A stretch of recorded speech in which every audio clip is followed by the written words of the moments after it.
Avant cela, on part à Berlin, on nous attend Amaury Guibert. Vous allez voir, il s'agit de consommation aussi. Vous savez peut-être qu'au moment de passer à la caisse du supermarché en Allemagne, eh bien on sort une liasse de billets, même pour des achats importants. C'est ça qu'il faut savoir aussi. Alors, si tant est que beaucoup d'Allemands ont une liasse de billets à disposition, mais ils n'ont pas le réflexe carte bancaire comme chez nous. Sauf que voilà. Aujourd'hui, il paraît que ça va changer. Cette tradition a un peu de plomb dans l'aile. Seulement, pourquoi? À cette question, Amaury va répondre. Bonjour.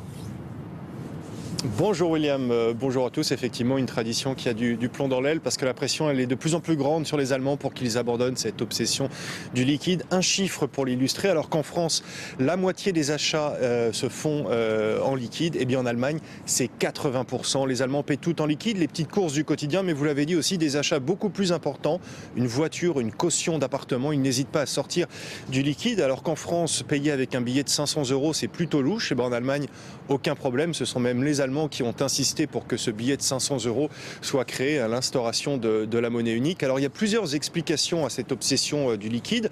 Déjà, il n'y a pas de plafond pour les paiements en cash. Et puis il y a des raisons historiques.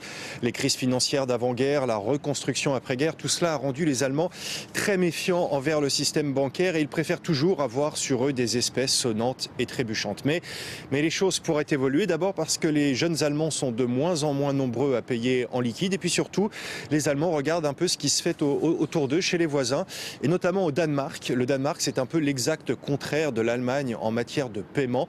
On va voir tout cela dans ce sujet que l'on a réalisé avec Michael Avert. Dans ce café de Copenhague, inutile de venir si vous n'avez pas votre carte de crédit ou votre smartphone. Car c'est la seule façon de payer. L'argent liquide n'est plus accepté. Une application sur le téléphone, un code, et c'est tout. Le café est prêt. C'est la façon la plus rapide. Aujourd'hui, tout marche avec les smartphones. Il faut juste cliquer et on paie. C'est aussi simple qu'avec de l'argent liquide. Le Danemark est déjà le champion européen des paiements par carte bancaire et un projet du gouvernement veut supprimer les achats en liquide dans certains commerces, comme les restaurants, les stations-service ou les boutiques de vêtements. Juste à côté, en Allemagne, on en est encore loin. Il y a bien cette chaîne de supermarchés qui propose le paiement par téléphone, mais c'est une exception. Selon une étude récente, les 3/4 des Allemands sont contre la suppression des paiements en liquide. Je préfère le cash car je sais ce qu'il reste à la fin. Moi, j'ai rarement du cash sur moi. La carte, c'est plus confortable que d'aller à la banque retirer de l'argent.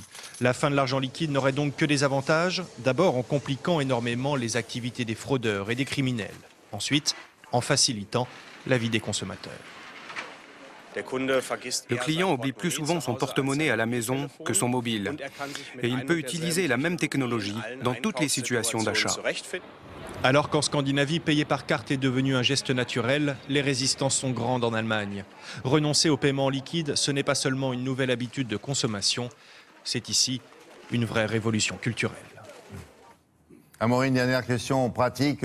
Si l'un d'entre nous va en Allemagne, à Berlin par exemple, il faut venir avec une valise de billets ou là-bas on accepte assez facilement la carte bancaire?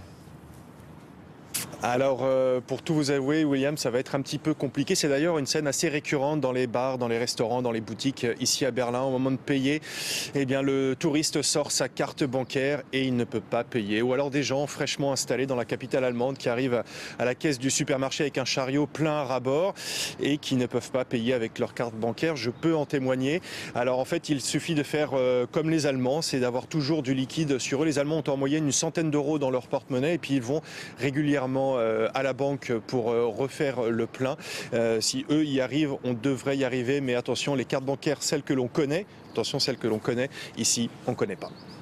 Ça alors, l'Europe, il y a encore pas mal de choses à faire, effectivement. Merci beaucoup, Amaury, à très bientôt.